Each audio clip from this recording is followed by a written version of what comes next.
Hi everyone and welcome to my channel. In this channel I will be making videos on Dawothi, an artificial language on which I'm working myself. This is the zero lesson or the introduction lesson, where I will be telling about some important aspects of this conlang that I'm creating. And so here are some of these characteristics. So first of all, the Dawothi writing system is based on the Latin alphabet. Why on the Latin alphabet? Because first of all, I live in a country where Latin alphabet is used in writing, and then also because I think it's the most popular, the most easy writing system to learn, right? And so I created my alphabet, the alphabet of my conlang, of my artificial language, of my constructed language. Out of that, with the addition of some symbols. You will see all this in the next video. Now let's continue. So, 3 or more consonants in a row are not allowed. You cannot have 3 or more consonants in a row.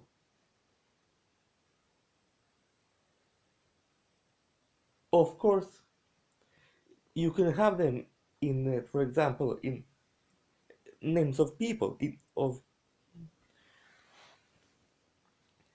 but then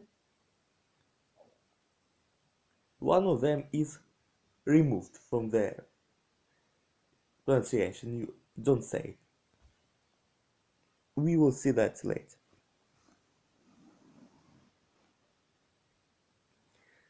Dawothi is an agglutinated language. What's an agglutinated language? It's a language where you start from a word and then you can add pieces to it before or after, either to change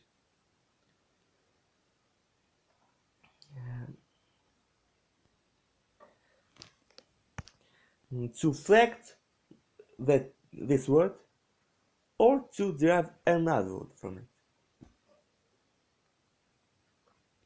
And the order of the words in a sentence is SOV, so subject, object, verb. This means that the subject comes first, then the direct object comes in, then at the end comes the verb. But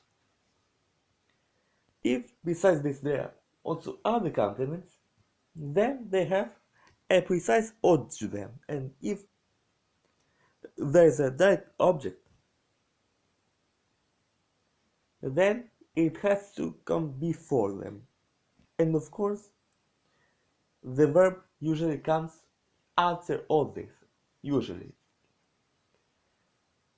It's not necessary, but usually it's like this. And finally, words are classified into pure and flected. A word is pure if it has no affix. So if it's just a word, so if nothing has been added to it. And also flected if it has one or more affixes. And affixes can be either inflectional or derivational. And so here we have an example of an inflectional affix. So let's take, for example, a word like uthip, which means fear. So this is a pure word, so let's try to add an affix to it. So we said that uthip is fear.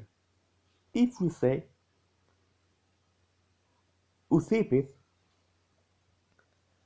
this will mean for the fear. It is an inflectional affix, so it's still fear, but in another form. And this form is called the final case. I don't think the final case exists in any language. At least, for example, as far as I know, Turkish, which is pretty much an agglutinative language as well. Well, in Turkish, they use için, the past position için, to express the the purpose, right? And by the way, Dawothi also uses postpositions, but I thought that would be fun. And finally, here's an example of a derivation affix. So, for example, take this one. It's a bit of difficult, so pay attention. Rofere. Rofere means sister. And I'll give it a spoiler that this is the general word for sister, but there will be specific words for elder sister and youngest sister. But this is the general word to refer to a woman or a girl who has the same parents when you don't know if she's elder, younger, or don't want to mention it. So, Rofere means sister, but let's try to add an affix to it. For example, well, it's a well, u. In English, this word is called you. So let's add, but then there'll be a problem because we will have two consonants, two vowels, sorry, in a row.